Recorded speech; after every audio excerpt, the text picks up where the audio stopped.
하나님 말씀 전하겠습니다. 오늘 본문 말씀 중심으로 부활신앙의 회복과 사명, 오전과 오후를 나누어서 오늘 말씀을 들으려고 합니다. 부활신앙의 회복과 사명이라는 제목으로 함께 은혜를 나누고자 합니다. 여러분, 기독교에 있어서 이 십자가와 부활은 지상 최대의 역사적인 사건이요, 축제요, 이벤트다. 이 세상에서는 베풀 수 없는 축제고 이벤트고 역사적인 사건입니다.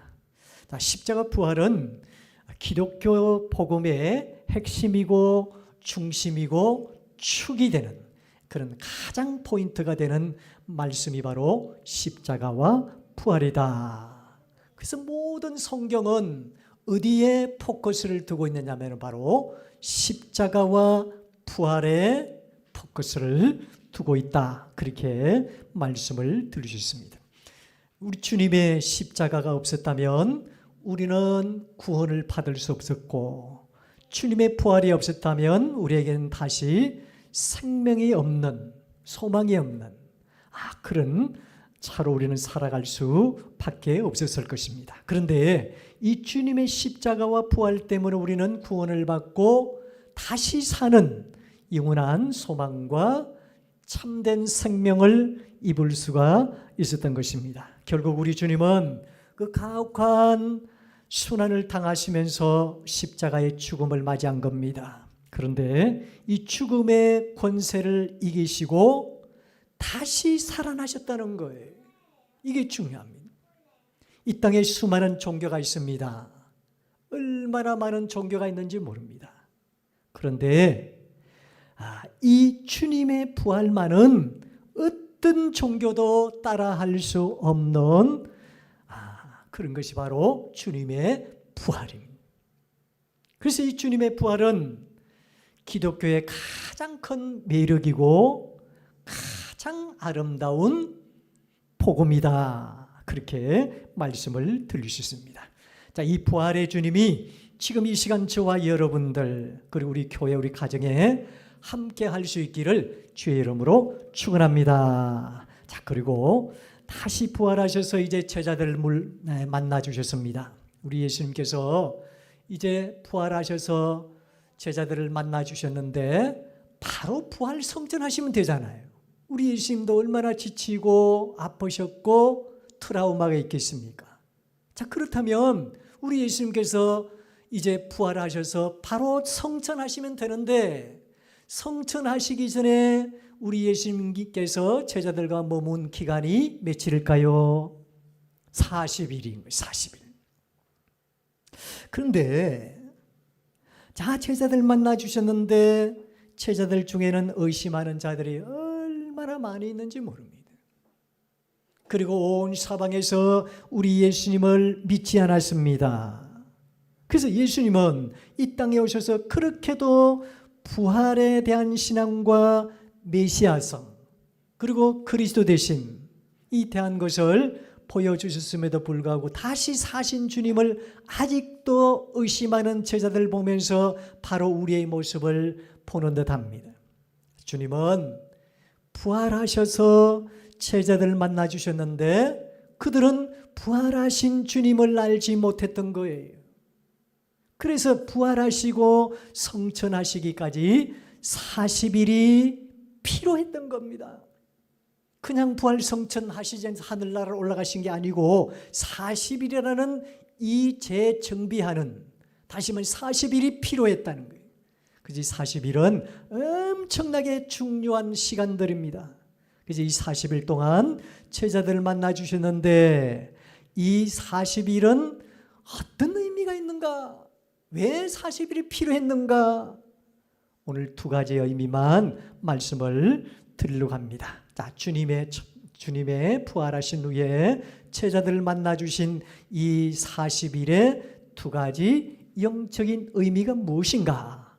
첫 번째, 제자들의 부활 신앙에 대한 재확인의 기간이었습니다.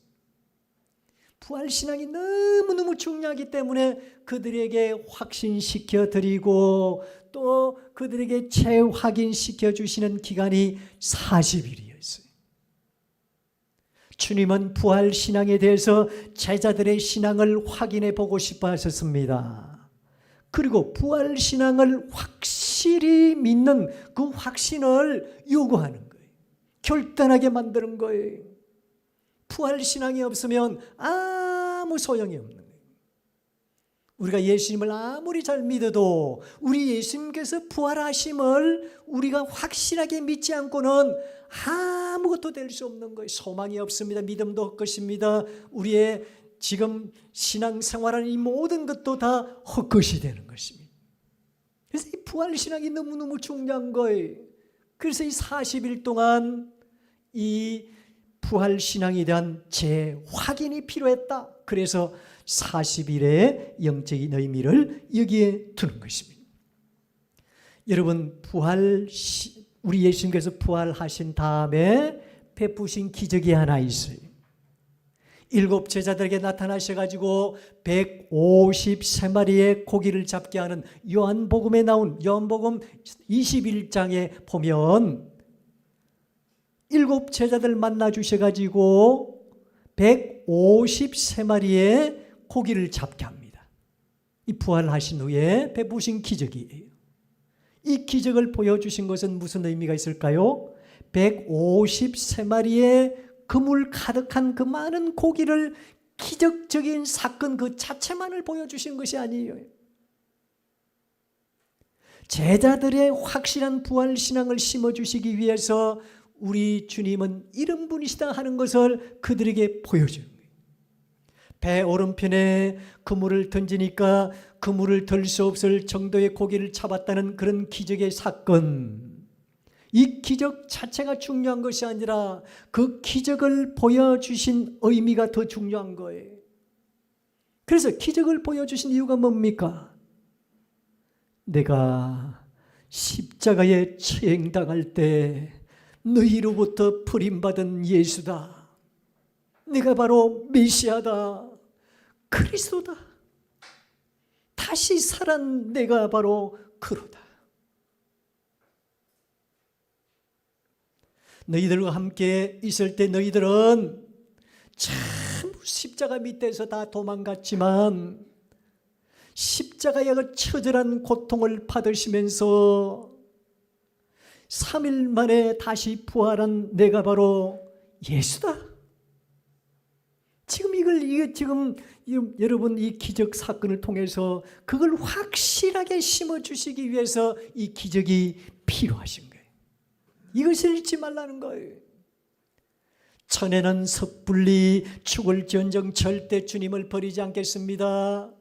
다른 사람들은 다 주님을 버려도 나는 절대 주님을 버리지 않고 십자가 밑에서 이분은 바로 예수님입니다. 그리스도이십니다. 하나님의 아들이십니다. 그렇게 청인하고 그렇게 청언하고 그렇게 말할 사람입니다. 내가 그렇게 떵떵거리던 베드로도 십자가 밑에서는 없었습니다. 제자들이 전부 다 도망했습니다. 왜 그렇습니까? 예수님과 함께 했던 제자들이라고 하면 전부 십자가에 같이 함께 죽어야 됩니다. 여러분, 이 확실한 부활의 신앙을 재확인하라는 거예요. 이 확실한 믿음 없이는 여전히 소망이 없고 생명이 없다는 겁니다. 나를 또 버린다는 거예요. 이 부활 신앙이 없으면 또 십자가에 나를 못 박게 한다는 거예요. 그래서 주님은 자신을 부활이요 생명이라 하시면서 마지막 임팩트 있는 그런 질문을 드립니다. 나는 부활이요 생명이니 나를 믿는 자는 죽어도 살겠고 무릇 살아서 나를 믿는 자는 영원히 죽지 아니하리라. 그 다음에 뭔지 아십니까? 이것을 네가 믿느냐?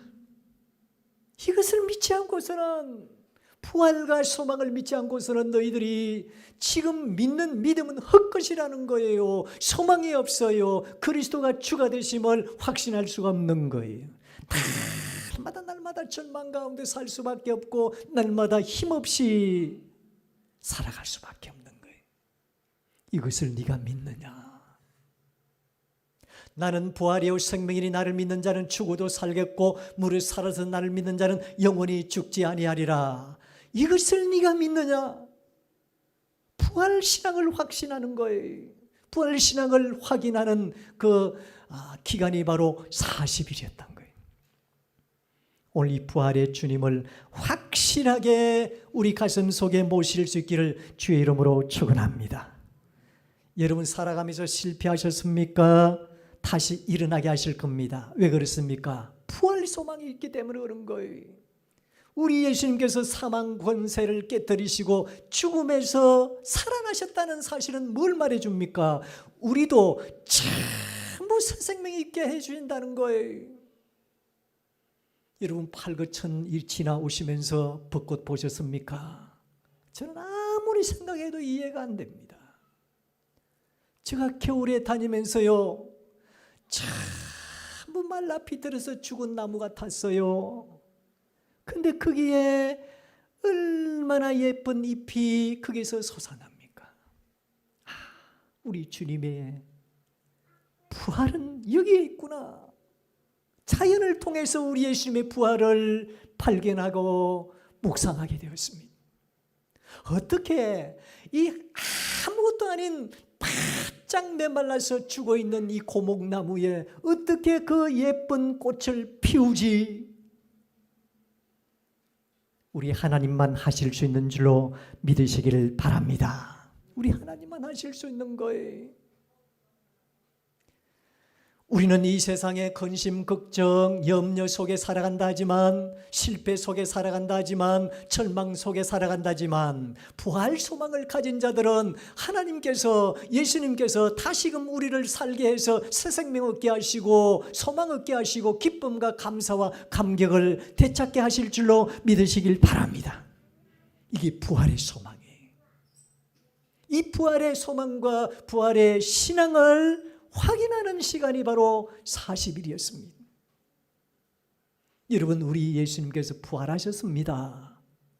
자, 오늘 몇 시에 부활하셨습니까? 모르죠 우리. 근데 새벽에 부활하셨어요.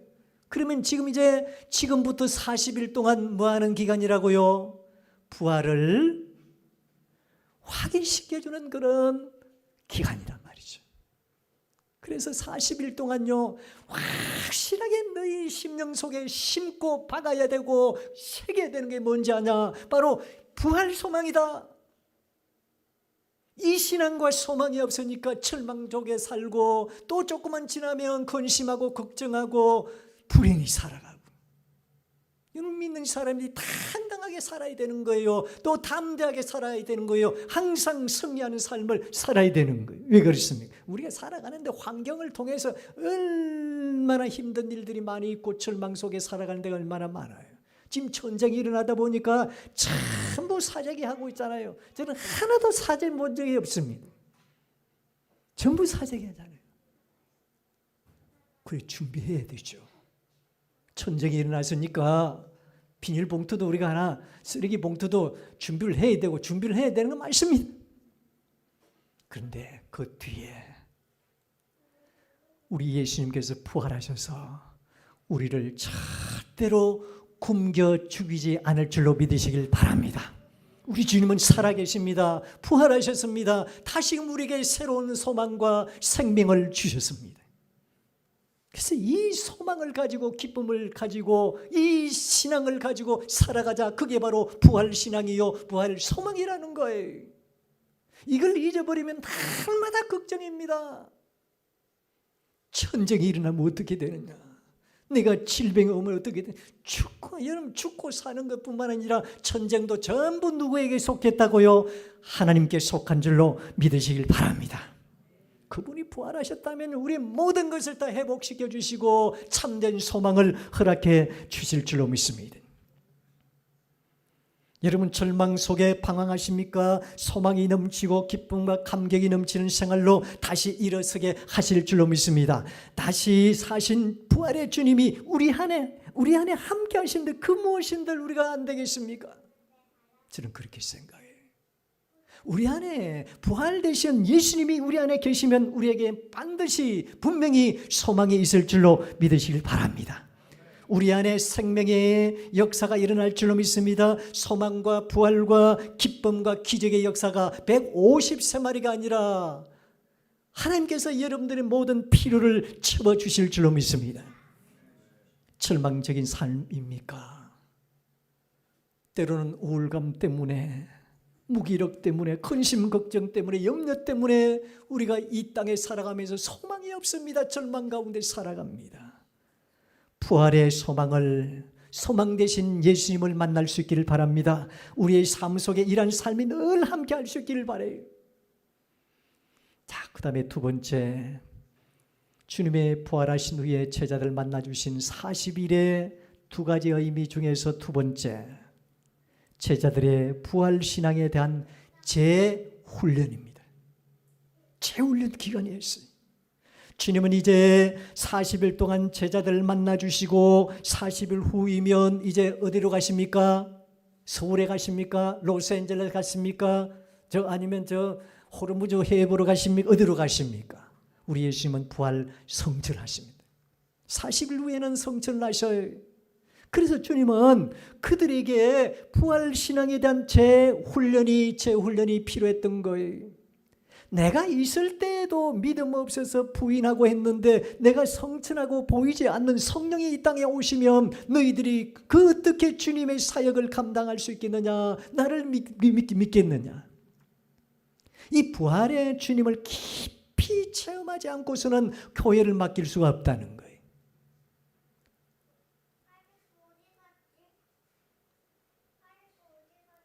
부활 주님을 의지해야만 담대해서 복음도 전하고 환난도 이기고 소망을 가지고 이 세상을 승리할 수가 있는데 이 훈련이 없이는 안 된다는 거예요. 그래서 40일이 필요했다는 거예요.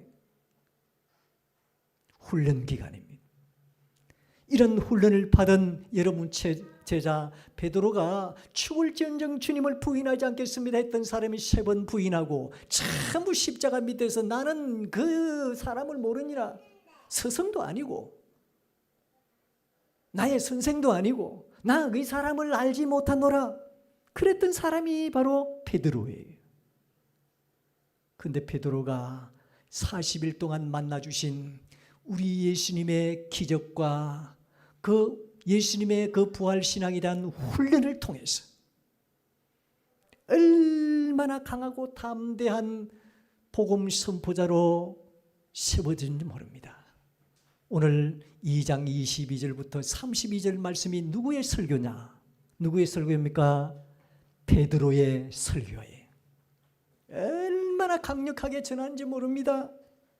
베드로가 주님을 3번 부인했던 사람이 이제는 그 40일 동안 훈련을 받고 우리 예수님의 부활의 소망, 부활의 신앙을 가지고 담대하게 복음을 전할 수가 있었던 거예요.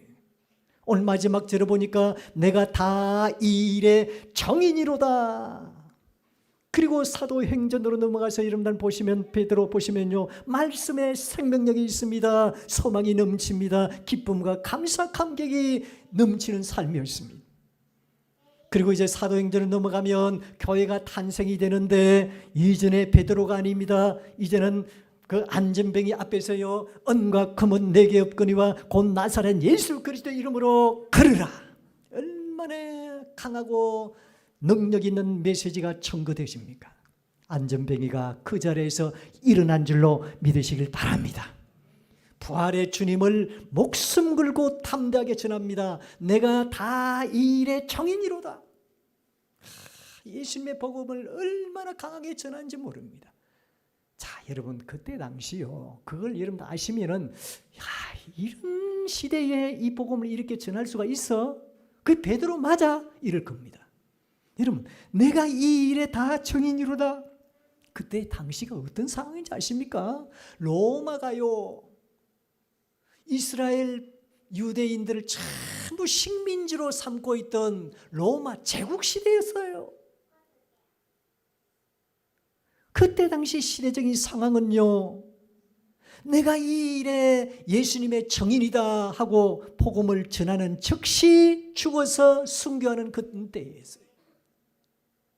복음을 전하면 순교하는 그런 때였단 말이에요. 로마 군병뿐만 아니라 로마 사람들뿐만 아니라 거기 있는 바리새인들과 유대인들, 종교인들까지도 전부 예수님의 제자를 죽이려고 했던 너무 삭막한 그런 시대였단 말이죠. 그래서 내가 다 이 일의 증인이로다, 그 예수님을 증언하고 증인이 되면 죽어서 순교하는 그런 시대예요. 사랑하는 성도 여러분, 이것이 바로 부활신앙인 줄로 믿으시기를 바랍니다. 이 부활신앙 없이는 우리는 아무것도 알 수 없기에, 복음을 전할 수 없기에, 담대할 수 없기에, 소망이 없기에 부활신앙이 내 속에서 살아 역사해야 주님의 산증인으로 목숨 걸고 주의 복음을 전가하게 되고 그 소망으로 이 세상을 하루하루 소망답게 살아갈 수 있는, 기적의 삶을 살아갈 수 있는 거예요. 우리의 삶 속에 생명의 역사가 일어나는 것입니다. 부활의 주님이 저와 여러분들 삶 속에 함께 하심으로 참 소망과 기쁨으로 늘 승리의 삶을 살아가는, 또 이 부활의 소망을 많은 사람들에게 기쁜 소식으로 증거하는 하나님의 증인된 삶을 다 살아내는 이 베드로와 같은 담대한 믿음의 선구자가 되는 저와 여러분들의 삶이 될 수 있기를 주의 이름으로 축원합니다.